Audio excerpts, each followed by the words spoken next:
What is globalization? Globalization is a process of interactions and integration among the people, companies, and governments of different nations, a process driven by international trade and investment and aided by information technology. Globalization can be also defined as the free movement of goods, services, and people across the world in seamless and integrated manners. World Health Organization defined globalization is generally understood to include two interrelated elements. Number one, the opening international borders to increasingly fast flows of goods, services, finance, people, and ideas. Number two, the changes in institutions and policies at national and international levels that facilitate or promote such flows, meaning it has the potential for both positive and negative effects of developmental and health. Thomas Friedman defined globalization as the inexorable integration of markets, nation-states, and technologies to a degree never witnessed before in a way that is enabling individuals, corporations, and nation-states to reach around the world farther, faster, deeper, and cheaper than ever before. Meanwhile, according to Manfred Steicher, the term globalization applies to a set of social processes that appear to transform our present social condition of weakening nationality into one of globality. Types of globalization. Economic globalization.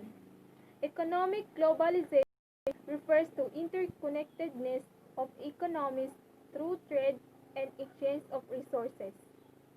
It also refers to the widespread international movement of goods, services, capital, technology, and information. Economic globalization primarily comprises the globalization of production, finance, markets, technology, organizational regimes, institutions, corporations, and labor. Social globalization. It pertains to human interaction within cultural communities, encompassing topics like family, religion, work, and education. It is a global interconnectedness between the people. It is also a measure of how easily information and ideas pass between people in their own country and between different countries, includes access internet and social media network. Political globalization refers to the amount of political cooperation that exists between different countries. Political globalization refers to the growth of the worldwide political system, both in size and complexity. It also refers to the organization of different countries into trade blocs. How does technology drive globalization?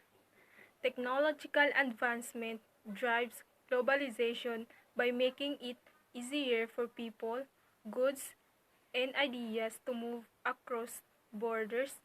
For example, people from all over the world can now share their ideas in just a second of minute through internet, which has enhanced communication and connectivity.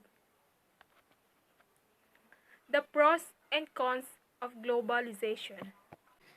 Cons of globalization. Number one, it generally makes the rich become rich and the poor become mired in poverty.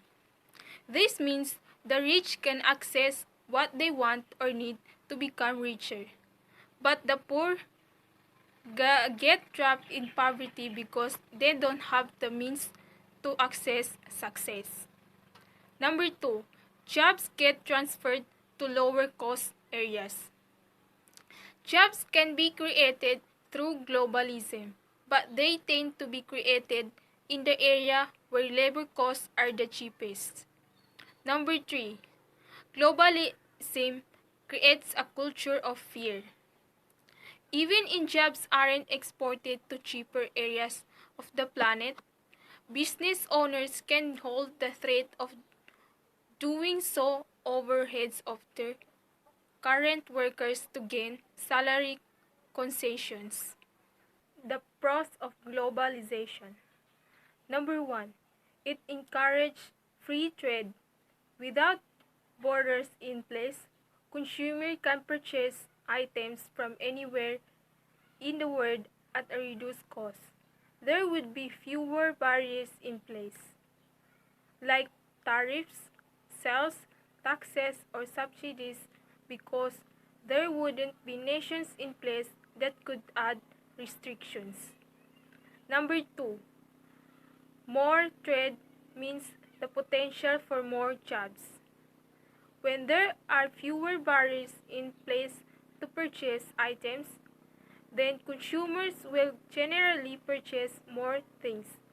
This creates the foundation that businesses need to create more jobs. Number 3. It eliminates currency manipulation. Many countries today manipulate their currencies to benefit their local economy. Even three primary currencies of the world do this, like pound, the euro, and the dollar.